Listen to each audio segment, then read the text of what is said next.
ರೈತರು, ರೈತ ಮುಖಂಡರು ಮತ್ತು ನಮ್ಮ JDS ಪಕ್ಷದ ಎಲ್ಲ ಮುಖಂಡರು, ಕಾರ್ಯಕರ್ತರು ಜೊತೆಗೂಡಿ ಇವತ್ತು ಕೊಪ್ಪಳದಲ್ಲಿ ನಾವು ರೈತರ ಪರವಾದಂಥ ಹೋರಾಟ ಮಾಡ್ತಾ ಇದ್ದೇವೆ.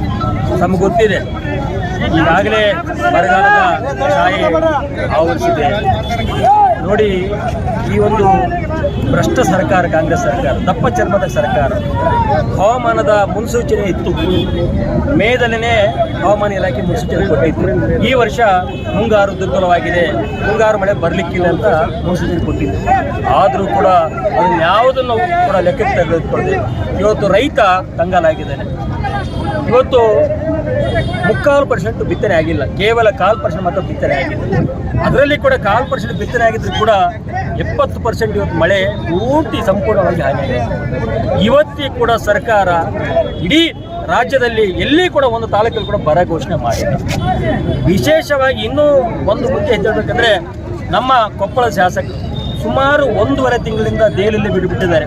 ಅವರಿಗೆ ಶಾಸಕರಾಗಿದ್ದಾರೆ, ಸಚಿವರಾಗಬೇಕಿತ್ತು. ಇಲ್ಲಿ ರೈತರ ಗೋಳು ಕೇಳೋದಿಲ್ಲ. ನಾವು JDS ಪಕ್ಷ ನಮ್ಗೆ ಗೊತ್ತಿದೆ, ರೈತರ ಪಕ್ಷ.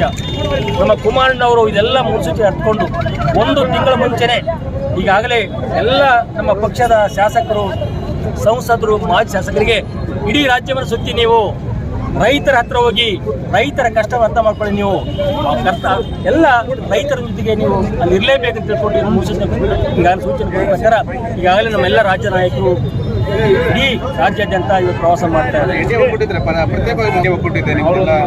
ಇಲ್ಲ, ಎರಡೂ ಪಕ್ಷ ಇವತ್ತು NDA ಜೊತೆಗಿದ್ದೇವೆ. ನಾವು ಮತ್ತು BJP ರಾಷ್ಟ್ರೀಯ ಪಕ್ಷದ ಜೊತೆಗಿದ್ದೇವೆ. ಆದರೆ ನಮ್ಮ ಪಕ್ಷದ ಸಂಘಟನೆ ನಾವು ಮಾಡ್ತೇವೆ, ಅವರ ಪಕ್ಷದ ಸಂಘಟನೆ ನಾವು ಮಾಡ್ತಾರೆ. ಸಂದರ್ಭ ಬಂದಾಗ ನಿನ್ನೆ ಕೂಡ ಸನ್ಮಾನ್ಯ CT ಅವರ ಒಂದು ಅಧ್ಯಕ್ಷತೆಯಲ್ಲಿ ಏನು ಉತ್ತರ ಕರ್ನಾಟಕದಲ್ಲಿ ಪ್ರವಾಸ ಇತ್ತು, ಅವರು ಕೂಡ ಪ್ರವಾಸ ಮಾಡಿದರೆ ನಾವು ಕೂಡ ನಮ್ಮೆಲ್ಲ ರೈತ ಮುಖಂಡರು ಸೇರಿಕೊಂಡು ನಮ್ಮೆಲ್ಲ ಪದಾಧಿಕಾರಿಗಳು ಈಗ 2 ದಿವಸ ಕೆಳಗಡೆ ನಾವೆಲ್ಲ ಇಡೀ ತಾಲೂಕಿನಲ್ಲಿ ಸುಮಾರು 15-20 ಹಳ್ಳಿ ಗ್ರಾಮಕ್ಕೆ ಹೋಗಿ ಆ ಗ್ರಾಮದಲ್ಲಿ ಇರ್ತಕ್ಕಂಥ ಪರಿಸ್ಥಿತಿ ಅರ್ಥ ಮಾಡ್ಕೊಂಡು ಬಂದಿದ್ದೇವೆ. ನಮಗೆ ಒಟ್ಟಾರೆ ರೈತರ ಹಿತ ಮುಖ್ಯ, ರೈತರಿಗೆ ಅನ್ಯಾಯ ಆಗುವಂತ ಮುಖ್ಯ. ನಾವು ಇವತ್ತೆಲ್ಲ ರೈತರು ಸೇರ್ಕೊಂಡು ಇವತ್ತು ಜಿಲ್ಲಾಡಳಿತಕ್ಕೆ ಮನೆ ಕೊಟ್ಟಂತ ಕೆಲಸ ಮಾಡ್ತೇವೆ. ಸರಿ, ಏನಾಗಬೇಕಂತ ಬಯಸ್ತೀರಾ? ಏನು ಆಗ್ರಹ ಮಾಡ್ತಾ ಇದ್ದಾರೆ? ನಮ್ಮ ಆಗ್ರಹ ಇಷ್ಟೇ, ಇವತ್ತು ರೈತ ಸಂಕಷ್ಟದಲ್ಲಿದ್ದಾರೆ. ಅವನಿಗೆ ಇವತ್ತು 1 ಎಕರೆಗೆ ಬಿತ್ತನೆ ಬೀಜ ಎಲ್ಲ ಏನೊಂದು ಗೊಬ್ಬರ ಎಲ್ಲ ಸೇರಿದರೆ ಒಂದು 25,000 ಖರ್ಚು ಬರುತ್ತೆ. ಆ 25,000ನ ಸರ್ಕಾರ ಯಾವುದೇ ಕಾರಣಕ್ಕೂ ನೆರವಿಗೆ ಬರಬೇಕು, ಘೋಷಣೆ ಮಾಡಬೇಕು ಮತ್ತು ಕುಡಿಯೋ ನೀರಿನ ಸಮಸ್ಯೆ ಆಗದಂತೆ ನೋಡ್ಕೋಬೇಕು. ನಮ್ಮ ಜಾನುವಾರುಗಳಿಗೆ ಯಾವುದೇ ಕಾರಣಕ್ಕೂ ಇವತ್ತು ಮೇವು ಬ್ಯಾಂಕನ್ನು ತೆಗಿಬೇಕು. ಪ್ರತಿ ಒಂದು ಹೋಬಳಿಗೆ 2ರಂತೆ ಘೋಷಣೆ ತೆಗಿಬೇಕು ಮತ್ತು ರೈತರ ಸಾಲವನ್ನು ಮನ್ನಾ ಮಾಡಬೇಕು. ಇಂಥ 10 ಹಲವಾರು ಬೇಡಿಕೆಗಳನ್ನು ನಾವು ಜಿಲ್ಲಾಡಳಿತಕ್ಕೆ ನಾವು ಇವತ್ತು ಮಾಡಲಿಕ್ಕೆ ಪ್ರಯತ್ನ ಮಾಡ್ತೇವೆ. ಒಂದು ಬೃಹತ್ ಪ್ರಕಟಣೆ ಕುರಿತು ಮಾತಾಡ್ತಾ ಮನೆ ಇಳಿಸ್ಕೊಳ್ತೇನೆ.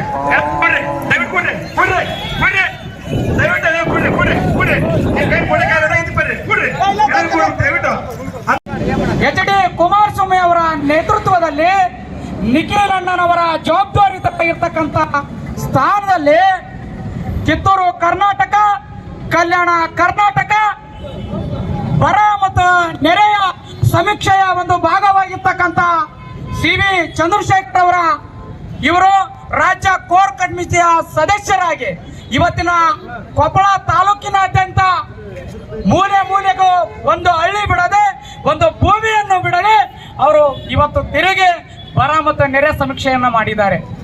ಒಂದೇ ಒಂದು ಗ್ರಾಮದಲ್ಲಿ, ಅದು ಕೌಲೂರು ಹೋಬಳಿ ಇದೆ, ಕೌಲೂರು ಅಂತ ಹೋಬಳಿ, ಕೌಲೂರು ಇದೆ ಗ್ರಾಮ, 11,000 ಚಿಲ್ಲರೆ ಎಕರೆ ಇದೆ ಅಲ್ಲಿ. ಇವತ್ತಿನ ದಿನ ಸಾಹೇಬರಲ್ಲಿ ವಿಸಿಟ್ ಕೊಟ್ಟು ಅದನ್ನು ಪರಾಪರ ನೀರಿನ ಬಗ್ಗೆ ವೀಕ್ಷಣೆ ಮಾಡಿದಾಗ 99% ಇವತ್ತು ಅಲ್ಲಿ ಬೆಳೆ ನಾಶವಾಗಿದೆ. DK ಶಿವಕುಮಾರ್ ಅವರೇ, ಇದೇನಾ ನಿಮ್ಮದು ನ್ಯಾಯವಾಗಿರ್ತಕ್ಕಂಥ ಸರ್ಕಾರ ಇದೇನಾ?